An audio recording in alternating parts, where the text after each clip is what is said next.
Our first piece tonight is the Rachmaninoff Piano Concerto No. 3 in D minor. This major piece can only be described as legendary. It is a regular among concert pianists all through the world and is frequently a favorite piece among contestants in major piano competitions. Sergei Rachmaninoff was born in 1873 in Russia. He left Russia with his family in 1917 during the turmoil of the Russian Revolution. They departed with only a few belongings, expecting the move to be temporary, but they never returned to live in Russia again. In 1918, he moved to the United States, initially living in New York City, and then eventually settling in Beverly Hills. In the 1930s, he spent much of his time at his villa in Switzerland. During World War II, he returned back to the United States, and he became a United States citizen in 1943, but sadly died a few weeks later at his home in Beverly Hills. Rachmaninoff wrote this concerto in 1909 for his first tour of the United States. He even practiced it on a silent keyboard while traveling across the Atlantic by ship. He designed the concerto specifically for his own hands, which explains why it is so very challenging. This concerto comes from a period just before major changes in Rachmaninoff's life, particularly leaving his home in Russia. Many listeners feel his music carries a sense of nostalgia and longing. The concerto has 3 movements. Together they create one large emotional journey. The music moves from introspection and lyricism to dramatic power and triumph. In the first movement, the opening is surprising because the piano begins alone. The first melody is simple and almost sounds like a folk song. What is not often known is that Rachmaninoff struggled with anxiety during performances. Many of his compositions then start off relatively simply, such as his Piano Concerto No. 2, or even this piece. This kind of gives him a moment of warming up in a performance. That quiet beginning gradually grows into something much larger and more dramatic. Near the middle comes a famous cadenza, where the orchestra stops and the pianist plays alone. Rachmaninoff wrote 2 versions of this cadenza, and pianists choose which one to perform. Now let's take a little historical detour. In October 1957, the Soviets launched the first satellite, Sputnik, thereby starting the space age. In a desire to demonstrate to the world not only Soviet scientific superiority, but also Soviet artistic superiority, they created the Tchaikovsky International Piano Competition, with the first competition being held in Moscow in 1958 in April, only 6 months after the Sputnik launch. This was the height of the Cold War. But then, a 23-year-old American from Louisiana named Harvey LeVan Cliburn, Jr., also known as Van Cliburn, went to compete at the competition in Moscow.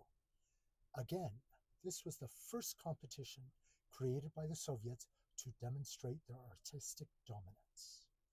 When he played, his performances of the Tchaikovsky Piano Concerto No. 1 and this piece, the Rachmaninoff Piano Concerto No. 3, stunned audiences. The Soviet crowds gave him an 8-minute standing ovation. Lore has it that the judges wanted to award Cliburn the first prize, but because he was American, they needed political approval. So they reportedly asked Nikita Khrushchev if they could award him the first prize. Khrushchev replied, "If he is the best, give him the prize."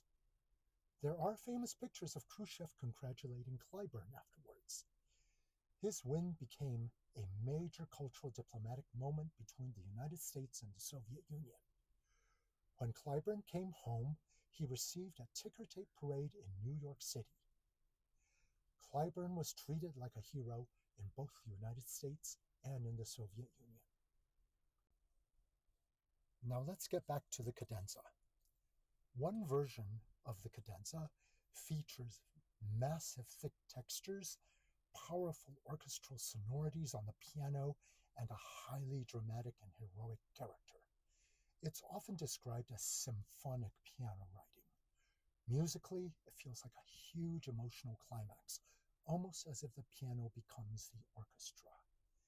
A recording of this concerto that features this cadenza is Van Cliburn's performance of this in 1958 with the Moscow Philharmonic, conducted by Kirill Kondrashin, which you will find at this link and at this timestamp of 11 minutes and 45 seconds.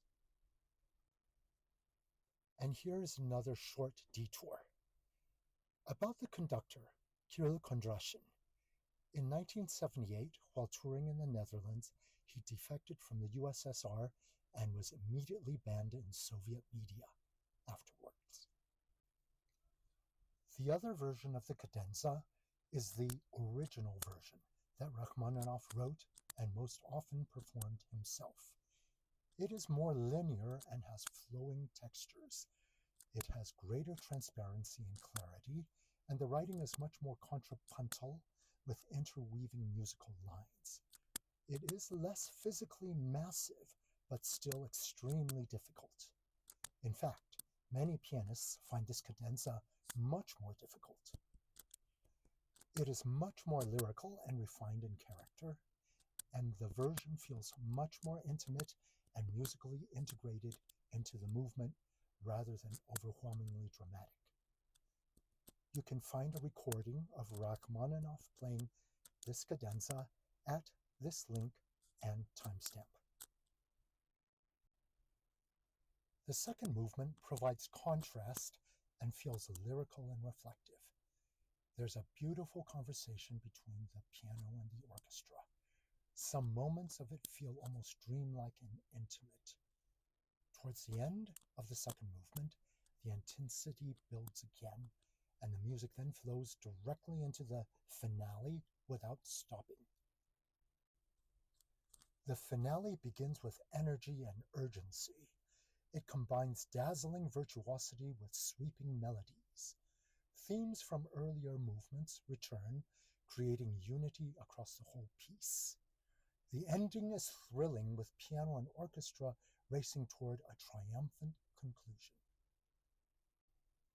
This piece became widely known outside of classical music through the film Shine from 1996 about the Australian pianist David Helfgott. The film starred Geoffrey Rush, who won the Academy Award for Best Actor in this film. In the movie, the piece is portrayed as an almost impossible challenge for the pianist. That depiction helped cement its reputation as the ultimate test of virtuosity.